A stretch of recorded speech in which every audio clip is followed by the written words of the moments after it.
Siz hörmətli jurnalist, sualınızda bir səhv bıraktınız. Ben isterdim ki gelecekte bile səhvlər bırakmayasınız. Dünya xəritəsində Mazandaran Gölü adlı bir göl yoktur. Ve eğer belə bir göl İran ərazisindədirsə, ben onu hələ tanımıram, xahiş edirəm mənə tanıdasınız. آقای خبرنگارم اتفاق میکنم به کاسپیانسی.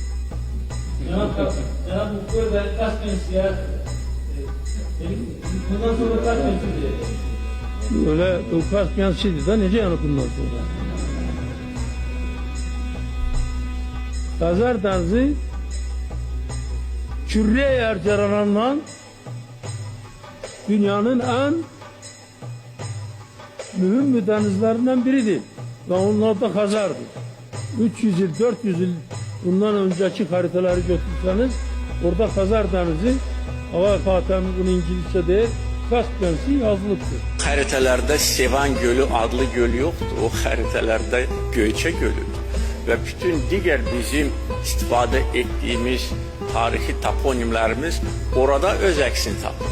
O xəritələri biz tərtib eləməmişik ki, kimsə desin ki, biz burada saxtakarlıq edirik. Bunu Çar Rusiyası eləyib. Həmən o Çar Rusiyası ki, vaxtilə erməniləri İrandan və Şərqi Anadolu'dan gətirərək bizim Qarabağ torpağında yerləşdirib ki, burada etnik və dini tərkib dəyişsin. Ona görə Azərbaycanların indiki Ermənistana qayıtması Ermənistan xalqını və dövlətini qorxutmamalıdır.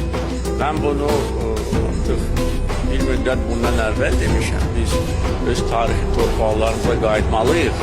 Tanklarla yox, avtomobillərlə qayıtmalıyıq. Və